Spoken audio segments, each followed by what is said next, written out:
Spoon. Sonny Spoon. And I want to make something absolutely understood. I control the film, video, and book rights to this entire story. Good choice. You'll soon find that Mr. Green is deeply perceptive, a great guy, and a legal genius. We're out of here, boss.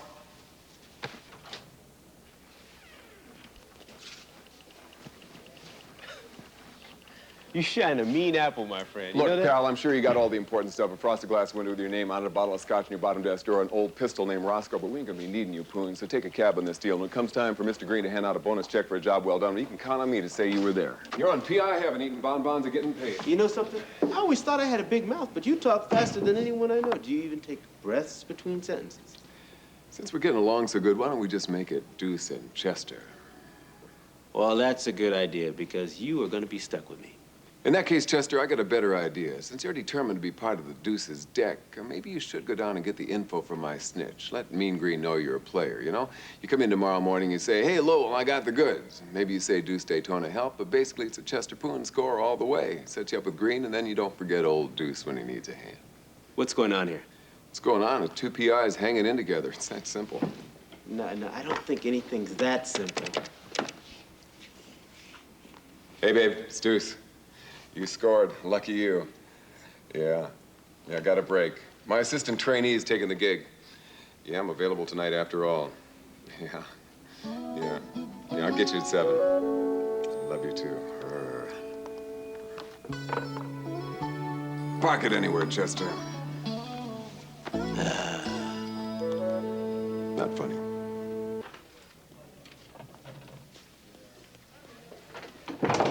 Wonder who picks out this horrible lime green color. Is that the burning question you came here to ask, huh? No, I got a lot of questions. Deuce. Tell me to shut up. Deuce. Nothing I'd like better to shut up.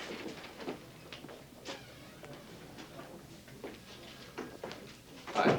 Robert Wade. Hi. I'm Sonny Spoon, and this is Deuce Daytona. We've been hired by your attorneys to find out some information on your case. Look, I didn't kill her. I didn't even know Susan was married. She came on to me. Oh, way to be. Deuce, will you please shut up, man, please? Okay, what I need you to do is this. Take me through the whole thing chronologically. Don't leave anything out. I need to know about the gun, times, everything, as accurately as you can remember. It won't do any good. Now, you're gonna have to bear with me on this, all right? There may be a piece missing that doesn't make sense to you, that'll make sense to us. You could help. I write plays for a little theater. She's a sponsor of that theater. She was attractive. I didn't know she was married.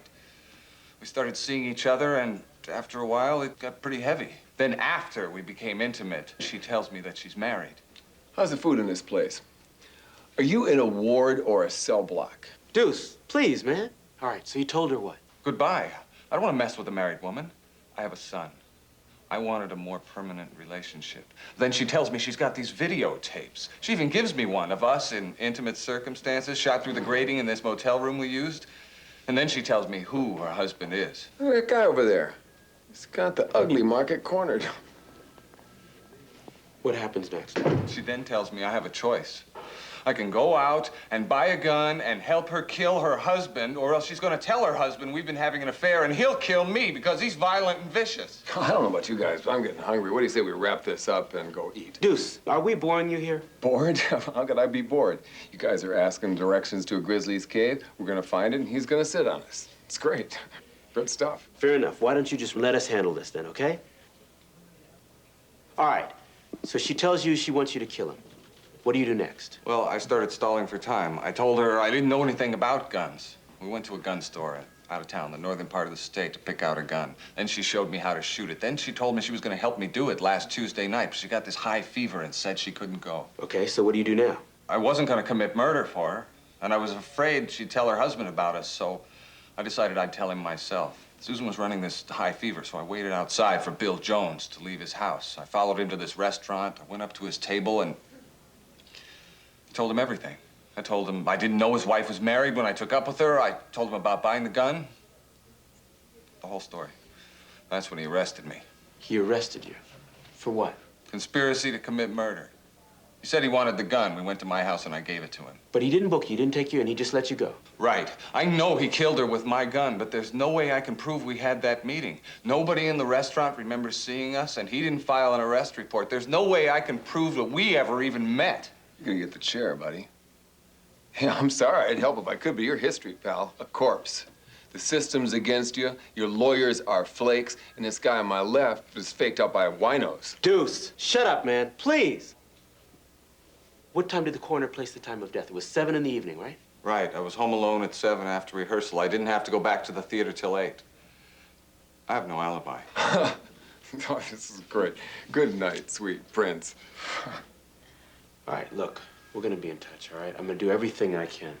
You what? I got us the weekend. What for? The guy is gone, dead, punta de basta. Well, Deuce, we're gonna bring him back to life, man. That's what we're gonna do. Oh, come on. Chester, you out of your mind? We're home free. Even Lowell the Great isn't pushing anymore. His client is copying murder 1. The state takes a minimally talented playwright into the prison system. He starts turning out trashy one-act plays with titles like Incident on Death Row. He makes friends with Norman Mailer and wins the Pulitzer. Everybody gets some satisfaction. We've got our expense accounts and a free office. Why do you want to ruin it? Deuce, on your feet, man. I don't want to hear it. Because you know what? Today, you're going to be in the time of death business. I am. Yes, you are. Now, what I need you to do is get those bones down to the coroner's office and find out what method he used to determine the time of death. This is why we call it the time of death business. Very good. All right. Now, did he use body fluids or did he use temperature? We don't know these things, right? Okay, secondly, man, I need you to backtrack Robert Wade's alibi, okay? Now, we know where he was at 7. He was at... House. Oh, and at 8, where was he? He was at the... Theater. Theater. Good, okay. Yeah. But we don't know where he was at 6, and we don't know where he was at 9. These are the answers to the questions that we need. Okay, all right. No, you're not much fun to share an office with. You don't know how to coast. Some people are going to raise some lumps on your head, and that means maybe on mine. Deuce, I can't help you with the danger quotient.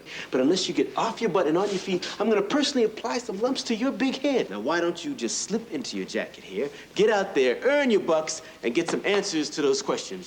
While I'm out there burning shoe leather, what are you going to be doing? Well, I did a little investigating, and I found out that Bricktop has no more domestic help. The maid ran off, and the wife is dead.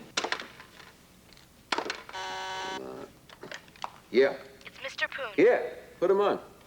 Hey, Chester. Deuce, what'd you find out? The coroner's a very creepy guy. The morgue is a very creepy place filled with very creepy dead bodies. Deuce, that is wonderful information. You are so bright. Now, would you please tell me how the coroner places the time of death? Well, he takes his thermometer made with a metal sleeve, see, and he's got this rubber mallet, and he hammers that sucker right into the liver. He takes the temperature. The internal gases cool 2 degrees every 30 minutes. Hot damn. Yeah, it got me pretty excited, too. No, Deuce, you don't understand. See, Susan Jones had a 103-degree temperature when she was killed. Now, I've got a thermometer and a druggist who talked to her. That means time of death could be an hour earlier than the coroner thought. That'd be about 6 o'clock. That's when Robert Wade was at the theater during rehearsals. He's got an airtight alibi. Yeah, I knew that. So where are you, Chester? I think I've got a line on the maid. I bet she saw Susan Jones get murdered by her own husband, and that's why she ran. I have a feeling she's hiding out at a place where she used to work. So you got an address? I'll meet you. no, Deuce, I tell you what, why don't you just go home? And get your hair streaked and tipped or frosted or whatever it is you do to it, and then I'll call you later on, okay? Come on, you trying to hog all the glory, take all the credit from the Deuce man? Come on, you think I can't handle a little maid? I'm death on anything under 130 pounds. It's a joke, Boone. 1697 Westland Heights Drive. Done.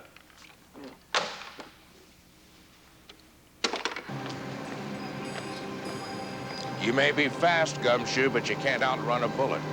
Now, we can do this hard, or we can do it easy. If you think I'm going to tell you where Chester Poon is, well, you're absolutely right. He's at 1697 Westland Heights Drive. You're a hard guy to sweat. Get in. Oh, you wouldn't want me out there. I'm not much good under pressure. Get in or get knocked in. Why don't I just get in?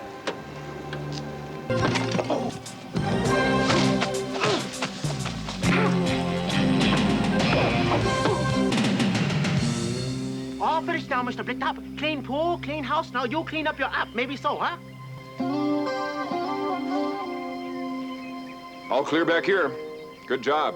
I guess I did it. Yeah, Matt, you were great. How about you? You'd like a little chili relleno tonight with the Deucer, huh?